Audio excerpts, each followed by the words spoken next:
সুপ্রিয় দর্শক, আসসালামু আলাইকুম।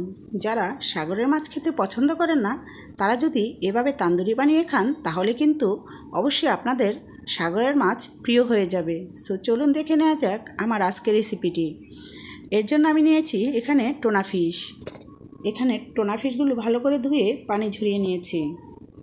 দিয়ে দিচ্ছি আদা রসুন বাটা 1 চামচ এবং দিয়ে দিচ্ছি মরিচের গুঁড়ো 1 চামচ, আর দিয়ে দিচ্ছি হাফ চামচ হলুদের গুঁড়ো।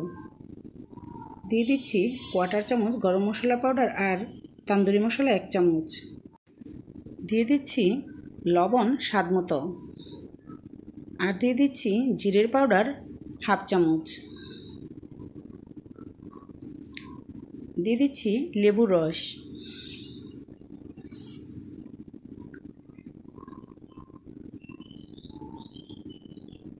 এবার এগুলোকে একসাথে ভালো করে মাখিয়ে নিচ্ছি।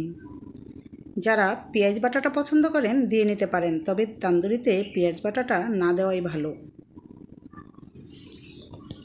এবার দিয়ে দিচ্ছি সামান্য তেল।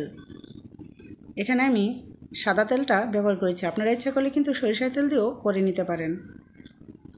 এবার ঢেকে রেখে দিব অন্তত 30 মিনিট।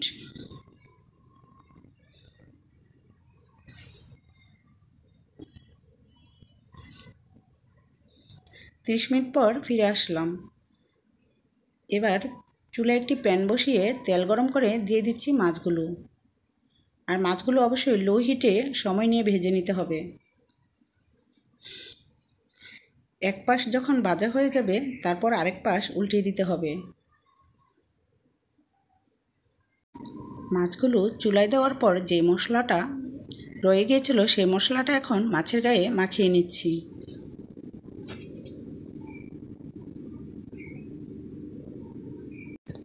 মাছটা যখন পরিপূর্ণভাবে রান্না হয়ে গিয়েছে, এখন আমি চুলায় দিয়ে একটু হিট করে নিচ্ছি। আর এভাবে করে নিলে কিন্তু একটি স্মোকি ফ্লেভার আসে, আর খেতেও কিন্তু অসাধারণ লাগে। আর এটাই কিন্তু তান্দুরির আসল টেস্ট।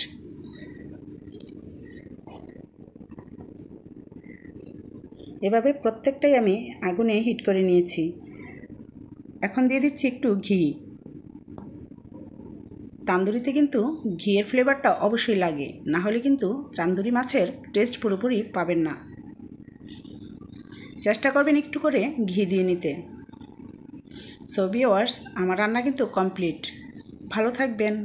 দেখার জন্য অসংখ্য ধন্যবাদ। আল্লাহ হাফেজ। আসসালামু আলাইকুম।